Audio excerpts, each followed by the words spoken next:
Bonjour, bienvenue sur la capsule de Global Mfera Immigration. Je suis Charlemagne Mfera, spécialiste en droit d'immigration. Je suis le directeur de Global Mfera Immigration, une entreprise canadienne spécialisée en droit d'immigration.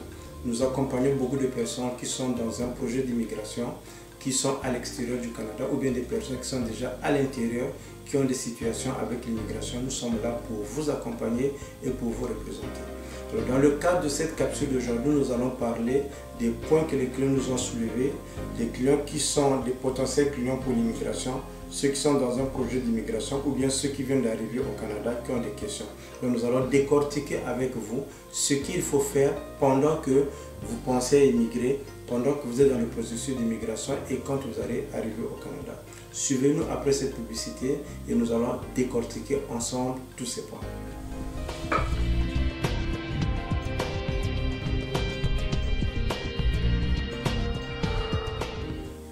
Oui, merci d'être toujours avec nous. Je suis Charlemagne Mfera, spécialiste en droit d'immigration. Comme nous le disons dans l'introduction de cette vidéo, nous allons ensemble avec vous décortiquer le questionnement ou bien les questions que vous vous posez avant d'entamer un processus d'immigration, pendant que vous êtes dans le processus d'immigration, une fois que vous avez le visa. Souvent, les questions qui reviennent, ce sont les questions par rapport au délai.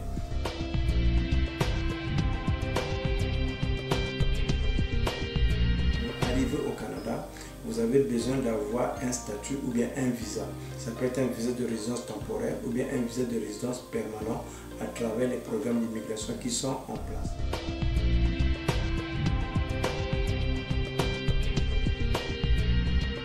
Le Canada est un pays de droit, c'est un pays qui a une loi de l'immigration et de la protection des réfugiés ainsi que le règlement qui est l'application de cette loi. Selon cette loi, pour venir au Canada, vous devez répondre aux exigences du gouvernement du Canada. Vous devez passer ou bien répondre à ces critères pour que le visa vous soit octroyé. Alors, quand vous déposez un dossier d'immigration, que ce soit pour la résidence temporaire ou bien de la résidence permanente, il y a un certain délai qui est requis pour faire l'étude de votre dossier.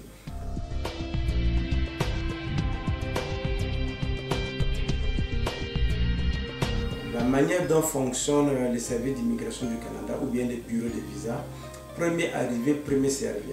Il peut arriver que votre dossier est arrivé et qu'il y avait d'autres dossiers qui étaient avant le vôtre. Donc, vous allez attendre qu'on fasse d'abord d'étudier, analyser les dossiers qui étaient avant vous pour qu'on commence à analyser votre dossier. Tout ça, ça prend beaucoup de temps et ça prend du temps. Voilà pourquoi nous disons toujours à nos clients d'être patients.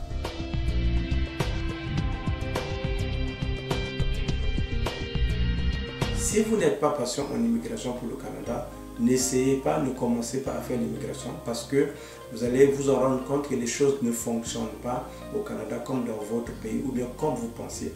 Parce que souvent les gens pensent que dans mon pays c'est comme ça se passe et au Canada c'est comme ça devrait se passer. Détrompez-vous, le Canada c'est un nouveau pays, c'est un pays qui se trouve en Amérique du Nord. Il y a des manières de faire des choses qui ne sont pas obligatoirement les mêmes manières que dans votre pays.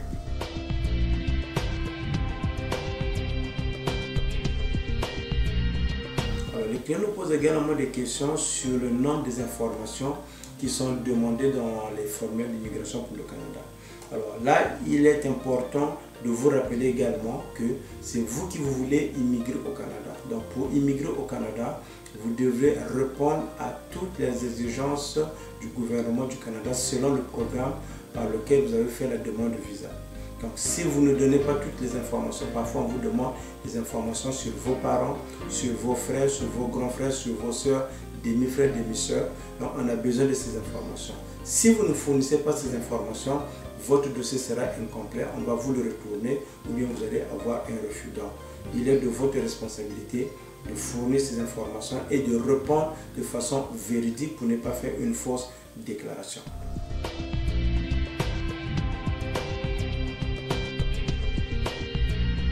Donc une fois de plus, ça demande d'avoir de la patience quand vous êtes dans un processus d'immigration. Ce n'est pas des choses qui se font rapidement. Voilà pourquoi nous disons toujours à nos clients, quand vous voulez venir au Canada, prenez ça comme un projet. Un projet prend un certain temps, prend les dépenses et prend les résultats par la suite.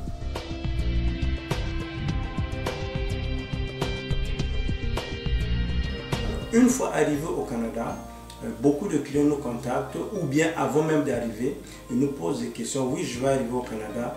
Dans mon pays, j'étais ingénieur, je travaille dans tel endroit, j'arrive au Canada. Où vais-je travailler?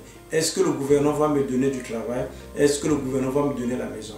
Alors, j'aimerais vous calmer, vous expliquer que quand vous arrivez au Canada, personne ne va vous donner la maison, personne ne va vous donner du travail. Mais par contre, le visa que vous avez obtenu, qu'on appelle le visa de résident permanent au Canada, vous permet de travailler légalement au Canada, d'étudier légalement au Canada et de travailler au Canada et de vivre légalement au Canada et de bénéficier également de tous les avantages que bénéficient les résidents ou bien les citoyens canadiens. Ça veut dire quoi? Ça veut dire que vous pouvez aller chercher de l'emploi. Au Canada, l'emploi ne vient pas vers vous, nous sommes en Amérique, c'est vous qui allez vers l'emploi. Nous avons beaucoup d'organismes qui vont vous aider, comment faire le CV, comment faire la recherche d'emploi. Ça se peut que votre premier emploi ne sera pas rémunéré comme l'emploi que vous avez laissé dans votre pays, mais c'est un début.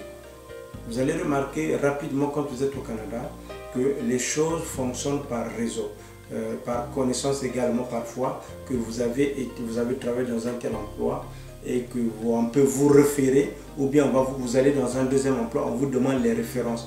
Donc, généralement, vous allez donner les références là où vous avez travaillé avant. Ça peut appeler pour se rassurer, est-ce que c'est une personne qui est ponctuelle? Parce que la ponctualité, quand vous arrivez au Canada, vous en avez besoin. Ça fait partie de la culture canadienne, ça fait partie des choses que nous respectons. Donc si dans votre pays, il n'y a pas de notion de ponctualité, alors quand vous allez arriver au Canada, vous devez faire un effort pour essayer de remonter cette pente au niveau de la ponctualité. Parce que nous savons dans beaucoup de pays, le rendez-vous c'est à 11 h, la personne peut se présenter à 17 h. Au Canada, si vous avez fixé rendez-vous à 11 h, rassurez-vous d'être là à 11 h. Si vous prévoyez avoir un retard de 5-10 minutes, appelez la personne, excusez-vous, dites que je prends un retard de 10-15 minutes, ça c'est apprécié.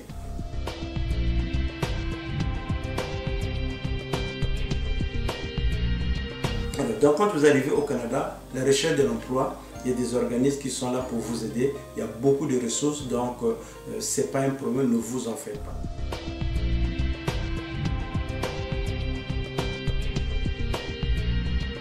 Pour ce qui est de l'étude des enfants également, les choses sont bien organisées quand vous arrivez.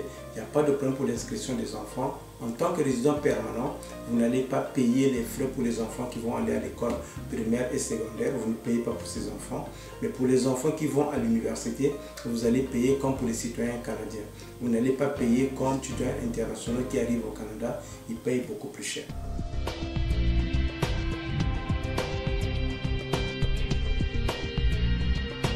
Le compte bancaire, c'est une nécessité au Canada, ce n'est pas un luxe, parce que dans beaucoup de pays, les gens n'ont pas de compte bancaire, et les gens ne font pas affaire avec la banque. Au Canada, vous n'avez pas le choix, vous devrez avoir un compte bancaire, parce que vous avez besoin de votre compte bancaire pour qu'on vous paye votre salaire, pour que vous payiez vos factures, pour faire tout ce qui est transaction, vous avez besoin du compte bancaire. Donc le compte bancaire, ce n'est pas un problème, vous allez l'avoir. Vous allez l'avoir, votre femme va l'avoir, peut-être que les enfants vont l'avoir, peut-être que vous allez avoir un compte commun, mais vous allez l'avoir. Et d'ailleurs même, parlons du compte bancaire, vous allez bénéficier également de la possibilité d'avoir une carte de crédit. Alors, la carte de crédit va vous permettre d'établir votre crédit en tant que résident permanent. À la longue, ça pourra vous aider si vous voulez faire des achats ou bien vous voulez acheter une maison, vous voulez acheter une voiture, on va aller voir votre crédit. Donc, travaillez ou bien utilisez votre carte de crédit à bonne émission pour que vous ayez toujours une bonne cote de crédit.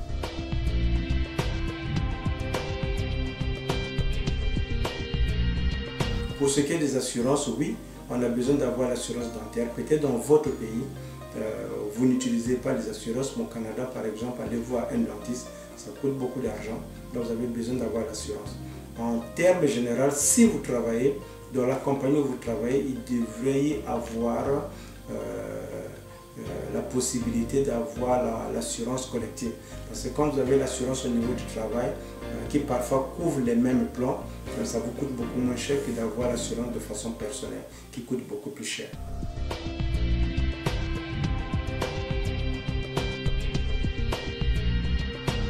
Et en tant que résident permanent du Canada également, vous bénéficiez de tous les privilèges que bénéficient les citoyens canadiens ou bien les résidents permanents du Canada. Vous pouvez aller à l'extérieur du Canada et revenir au Canada sans avoir besoin d'avoir un visa pour entrer sur le territoire canadien. Seulement, vous devrez respecter l'obligation de résidence permanente qui est de 735 jours sur une période de 5 ans. Si vous ne respectez pas, malheureusement, vous pouvez perdre votre carte de résidence permanente. Donc voilà le tour des sujets que nous avons reçus comme des questions pour des personnes qui sont en réflexion pour immigrer au Canada, des personnes qui sont déjà dans un processus d'immigration, qui vont à bientôt avoir leur visa. Ils nous ont posé des questions sur les délais, sur les informations que le gouvernement du Canada les demande, sur la recherche d'emploi, l'inscription des enfants à l'école quand vous arrivez au Canada, un compte bancaire ou bien la carte de crédit. Si jamais vous avez des questions, contactez-nous. Vous allez avoir nos informations juste à la fin de cette vidéo. Vous avez notre adresse courriel globalferraimmigration@bell.net. Contactez-nous, il nous fera plaisir de répondre à vos questions. Ou bien écrivez vos questions juste en dessous de cette vidéo. Il nous fera également plaisir de répondre à vos questions. Alors nous aimerions attirer votre attention en vous disant que cette vidéo ne peut pas être utilisée pour faire un dossier d'immigration parce qu'il y a beaucoup de changements qui s'opèrent dans le droit d'immigration. Donc si jamais vous êtes dans un projet, contactez un spécialiste ou bien contactez Global Ferrai Immigration. Il nous fera plaisir de vous accompagner ou bien de répondre à vos questions. C'était Charlemagne M. Ferrai, le directeur de Global Ferrai Immigration, spécialiste en droit d'immigration. Je vous dis à très bientôt au Canada.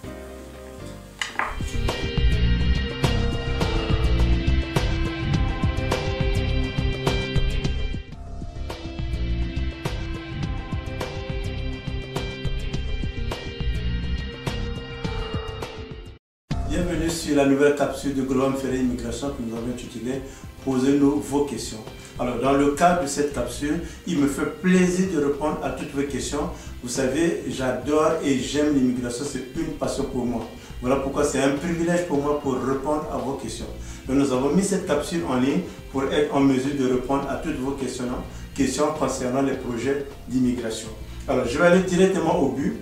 Nous avons reçu 5-6 questions que vous nous avez posées sur